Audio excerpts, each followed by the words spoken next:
An attack that exposes the deep polarization in America. The shooting of conservative political activist Charlie Kirk has triggered fears of a cycle of political violence. But what's fueling this trend in the US, and what are the implications? This is Inside Story.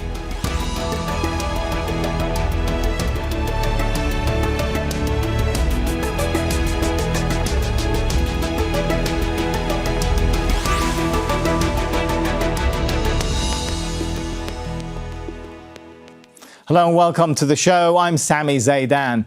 As investigators look into the killing of conservative political activist Charlie Kirk, his death is raising broader questions for the US. You see, he was a divisive figure, wildly popular for some for his Christian values, but to others, they see him as someone who promoted hate and used racist, sexist and Islamophobic language.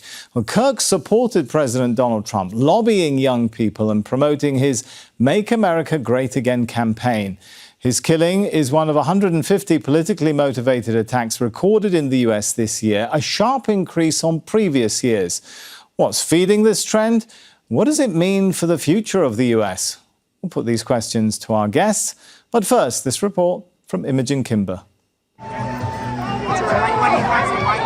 These are the last moments of conservative political activist Charlie Kirk's life. Seconds after he was asked a question in front of a crowd of thousands. Do you know how many mass shooters there have been in America over the last 10 years? Counting or not counting gang violence? Great. He was shot in the neck. The FBI has released this footage of what it describes as a person of interest.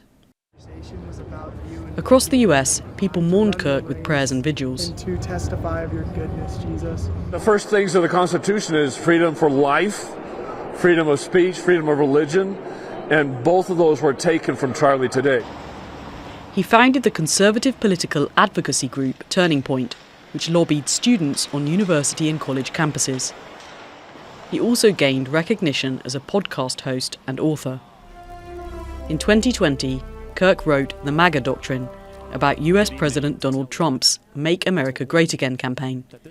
He was credited for helping Trump attract younger voters in the 2024 presidential election.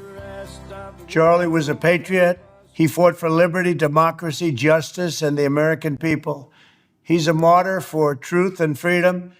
And there's never been anyone who was so respected by youth. But he was a polarizing figure. For years, those on the radical left have compared wonderful Americans like Charlie to Nazis and the world's worst mass murderers and criminals. Kirk regularly made racist, sexist, Islamophobic and homophobic comments. He was against gun controls and reproductive rights. Police are describing the killing as a political assassination, part of a surge in political violence, extremism, and divisions in the US. Imogen Kimber, Al Jazeera for Inside Story.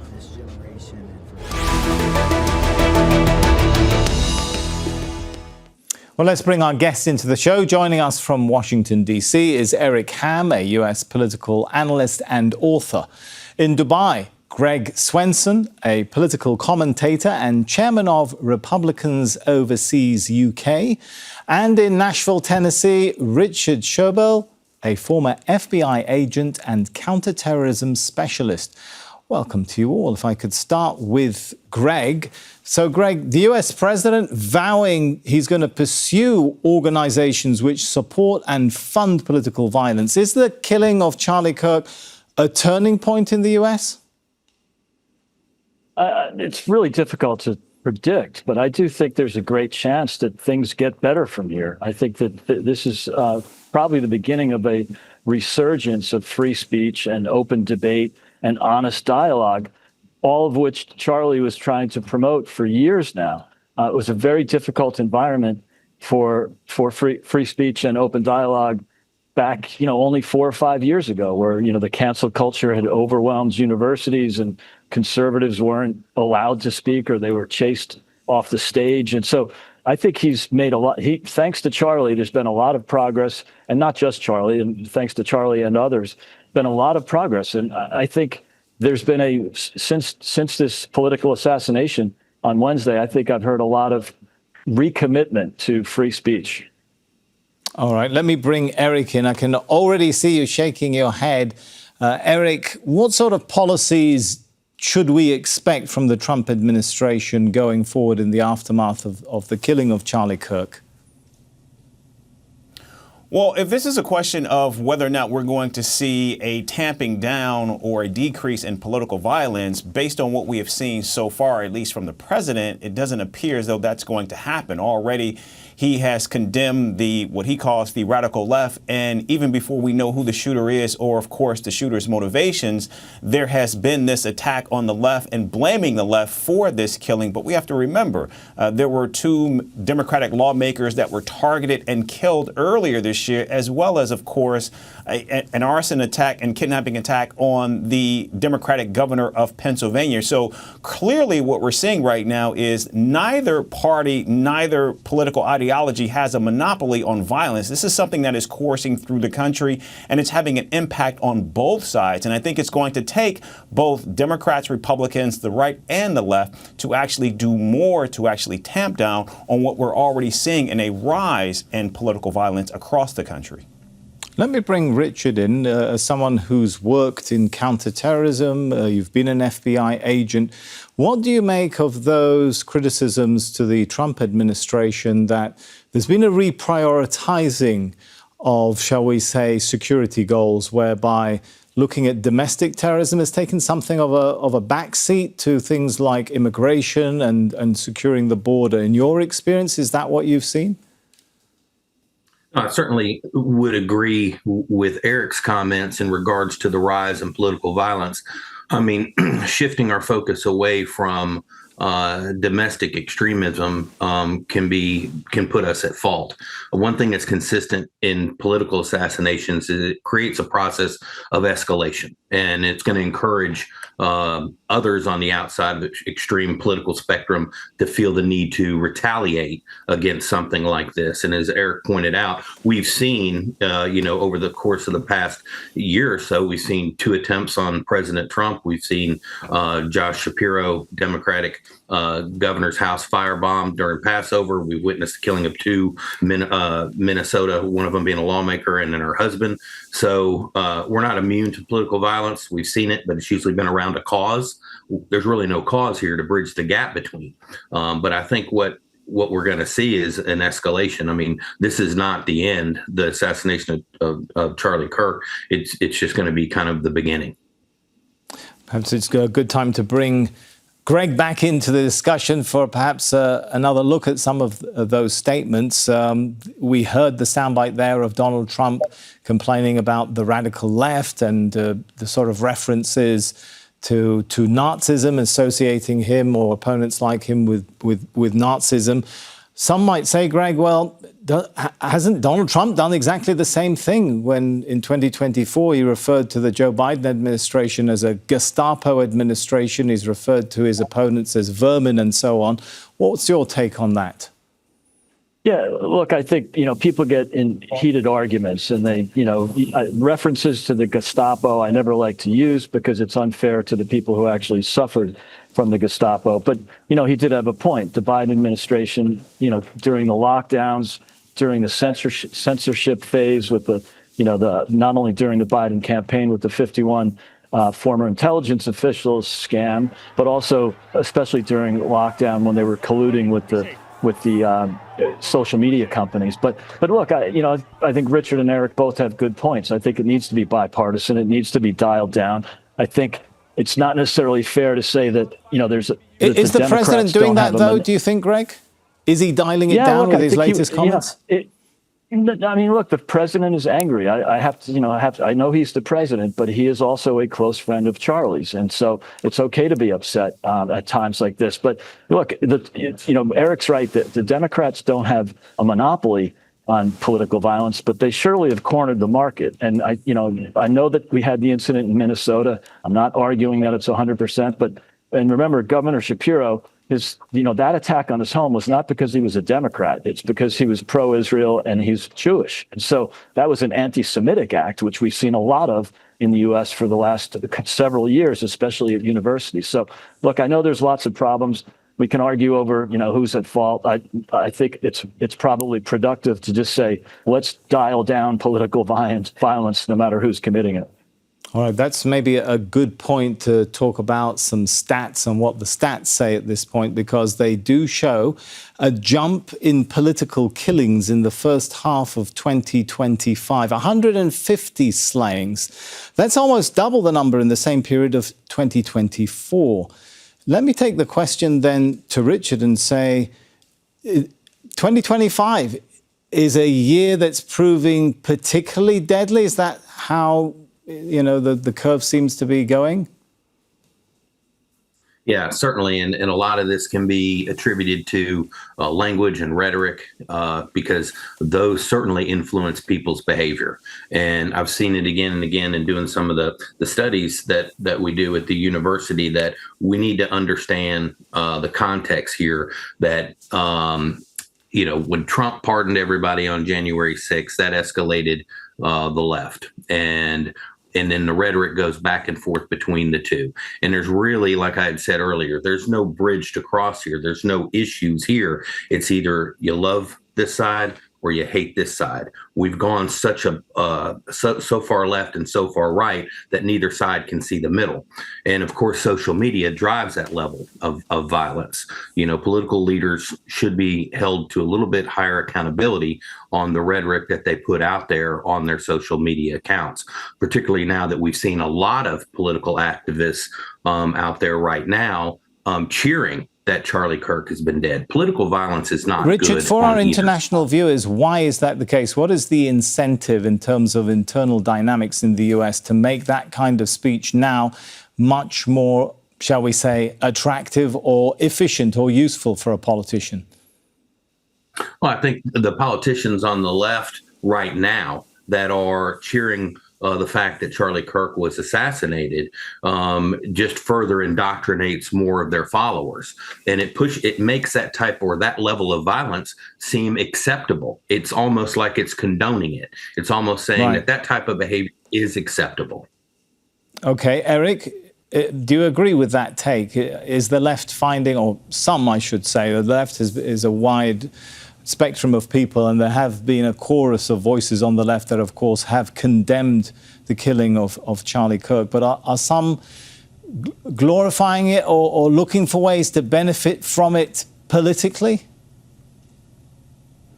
I think there's a broader issue that we need to be addressing here that not only takes into account this assassination, but also a response to why we are seeing this increase in political violence. And already we heard that President Trump pardoned the January 6th attackers. And we have to remember, these are people who attacked the nation itself and what represented in that symbol of the nation, that symbol of democracy. They were attacking an election. They were attacking democracy. And now we see that there is no accountability for that. And we have to remember, the United States has always billed itself as a nation of laws, and that has always been the central check and balance of our democracy and of this nation and country. And so if the laws are no longer applied, if they no longer work, then the only venue, the only option, the only outlet people have and then begin to move to is this proliferation of political violence as a tool, as a form of communication of how we express how we feel and how we act towards our politics. Because now we have removed this system of checks and balance and, of course, accountability. And I think as a result of that, we're seeing now an increased amount of violence. And, of course, that violence is now taking and coursing through the country. And quite frankly, there are no, I think, names that it has, but it's certainly there to impact all of the country. And whether you're on the right or the left, what happened to Charlie Kirk is deeply impactful for all of us because, again, it's another form of political violence that is impacting the nation and eroding, more importantly, our democracy and those tools of checks and balances that keep us all safe.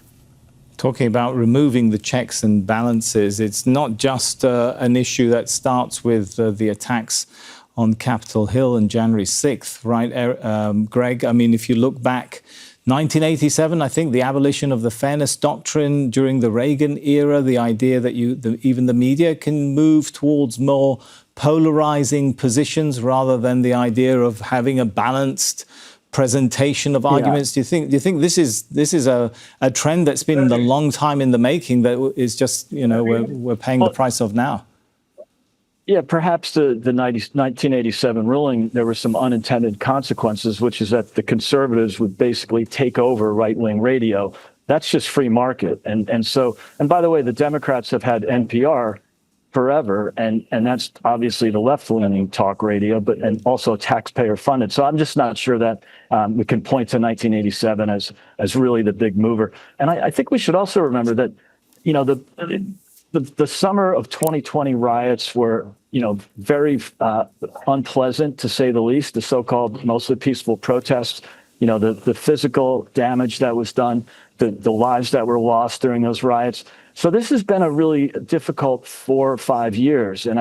But I'd also point out that, just to bring some context into it, we're not new to political assassinations here in the United States, unfortunately. Starting with Lincoln, and then, of course, McKinley and Garfield and John F. Kennedy.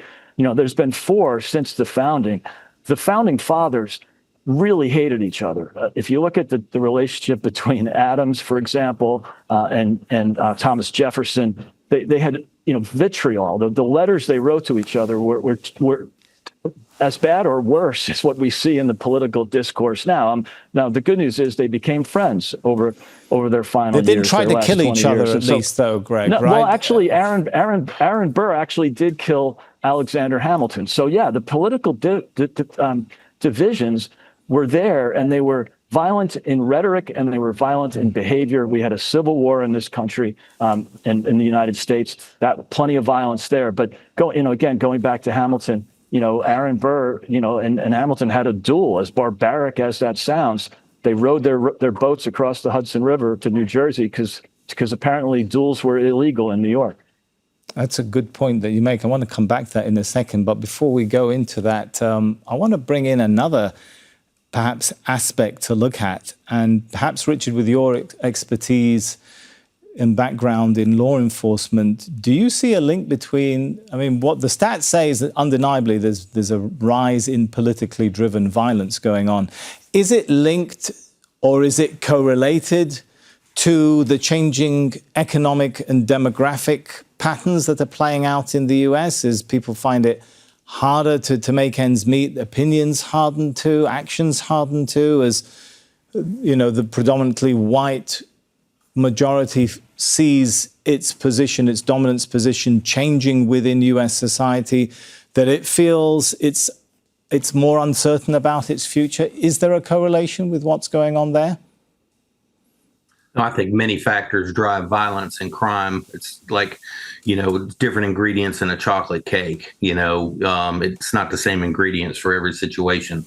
And so when we look at it, poverty's always been a link to criminal activity. I don't think that has anything to do as much with the rise in crime right now. I think polarizing ideologies, whether those ideologies are political, whether they're religious, whether they're, ideological, any one of those types of things is what we see is driving the crime right now. We also saw, we had brought up the riots of 2020 and the defund police movement. When you decrease the funding to law enforcement and you reduce their capacity to address crime, certainly you're going to have a higher crime rate because you don't have the proactive work of law enforcement out there trying to drive it down in these communities. Okay, I want to pick up on the point which Greg mentioned, but I want to take it to Eric. And, the idea that this is a new phenomenon can be countered with the sort of facts which Greg is presenting. This is a nation born out of a civil war.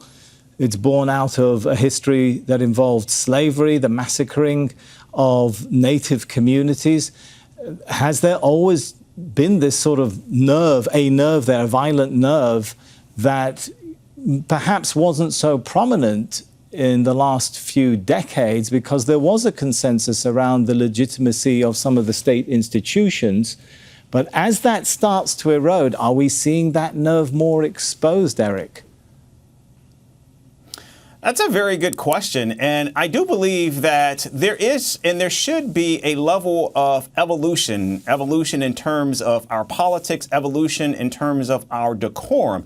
And while the country was certainly born out of revolution, which also involved violence, what we have to also recognize is here in the 21st century, we have far more tools available to us to be able to message, to be able to organize, to be able to advance an agenda, an ideology, and of course policy. And what we should be doing is moving more and more in the direction of using the advancement of these tools, of technology, of social media, and other avenues to be able to express ourselves, express our point, and more importantly, be able to use those tools to win elections and advance policies. But what we're seeing now is there is an increase in violence. And what we're seeing here is that increase in violence is making it clear that political violence is now just as integral a tool of being able to advance those positions, those ideologies,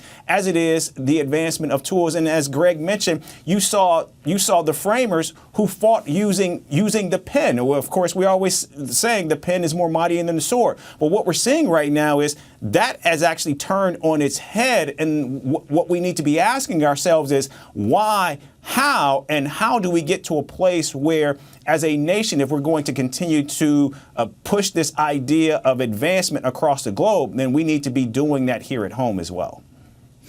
Let's talk a little bit about the future. When you look at the statements of some of those who track and monitor decades of ideologically driven violence, like Professor Mike Jensen, University of Maryland, he warns that this could quite easily escalate into more widespread civil unrest. Greg, is he right to be worried about that? I don't think so, Sami. I think if you look back at the 60s, where there was a lot of crime, bank robberies, airplane hijackings, really difficult time in especially in big cities in the U.S. That was ultimately fixed. It took some time. The 70s weren't exactly great, but I think it's as Richard brought up, policing, sensible policing, the broken windows theory, which was employed by Mayors Giuliani and Bloomberg in New York. It worked. Defunding the police does not work. George Soros-backed progressive DAs, with no cash bail, releasing convicted felons or felony arrests, the next day without any repercussions. Those are really big mistakes. So a lot of this can be done tactfully, but also it can be done tactfully. And so, you don't necessarily have to change. I would love to change the culture. I wish there was a way to snap my fingers and do that. But in the meantime, let's just use sensible policies like fund the police and increase policing on the streets, on the sidewalks, in the neighborhoods where people don't feel safe, and having just a police presence. And again, that's broken windows theory, but it worked. Brief dip into Eric. Do you agree with that, Eric? This one will kind of work itself out as the 70s did. Well, we don't know the answer to that. But in terms of policing has always, I think, been a tool, an ideology, a policy. And even as we saw calls for a defunding of police, that never actually happened. I mean, you're still seeing large police departments with multi-billion-dollar budgets. And we also continue to see a transfer of operational tools and mechanisms from our U.S. military to police. And so I think we continue to see police departments that have the resources, the armaments, and the capabilities to be able to effectively engage in law enforcement. I think the problem is it's a political issue in terms of strategies by various governments or who is in office that actually moves those processes forward. All right. I do want to give Greg, I could see Greg was shaking his head in disagreement, and I do want to come to Richard. But Greg, very quickly, let me give you a shot back at this before we move on to Richard. Look, I know there were some cities where the policing was not reduced with defund the police, but actually in a lot of big cities, it was dramatically reduced and not recovered, even though the policies have changed. In Chicago, where I have a home, Brandon Johnson can't get 2,000 cops that he desperately needs because he can't recruit. The cops were mistreated in 2020 and 2021. Okay, and I do want to go to Richard and ask the question from this perspective as somebody who's worked in counterterrorism. Again, coming to the idea that if we're seeing the curve rising when it comes to politically driven violence, is law enforcement, counterterrorism, or the departments that deal particularly with domestic terrorism, are they ready for this? Again, looking at the claims that the Trump administration has actually been shifting priorities away from domestic terrorism and towards immigration, borders, and so on. What's your perspective and take on that, Richard? You know, some of these events that have transpired could have been preventable from happening. You can't bomb or arrest your way out of an extremist ideology. That's just the way it's going to be. We can't be the thought police here. But when we start seeing people being pushed, and I kind of want to touch a little bit on what Greg and Eric both said in regards to being soft on crime and, you know, defunding law enforcement. When people in the U.S. are tired of crime that can be prevented, and when we start seeing people who are released and no cash bail, we see people who are being, let out of jail after they've been arrested, et cetera. That really pushes a lot of people's buttons because that's crime that they committed that could have been prevented. When we're looking at political crimes that could have been prevented, could the Charlie Kirk assassination have been prevented? Yeah, if they had proper security taken care of, that could have been prevented. So when we look at the 2 attempts on Donald Trump's life, could those have been prevented? Sure. Could the shooting that took place in Minnesota, the Democratic lawmaker, could that have been prevented? Probably not. And that's unfortunate because she doesn't have the protection that she probably needed during that time. But as we see political violence, we have to start taking those ideologies that are vocal, that are online, and start monitoring people a little bit closer when they start pushing out hateful rhetoric online. Because it just takes a second from someone to go from radicalization of thoughts to radicalization of action. And that's hard to determine when that happens. But when someone has radicalization of thoughts, that's when you need to start monitoring people. And that's where it gets really tricky. Anyway, we're going to have to thank our guests very much for their participation. Eric Ham, Greg Swenson, and Richard Schoeberl. And thank you too for watching. You can see the show again anytime by visiting our website, aljazeera.com. For further discussion, head over to our Facebook page. That's facebook.com/AJ Inside Story. You can also join the conversation on X. Our handle is @AJ Inside Story. From me, Sami Zeidan, and the whole team here. For now, it's goodbye.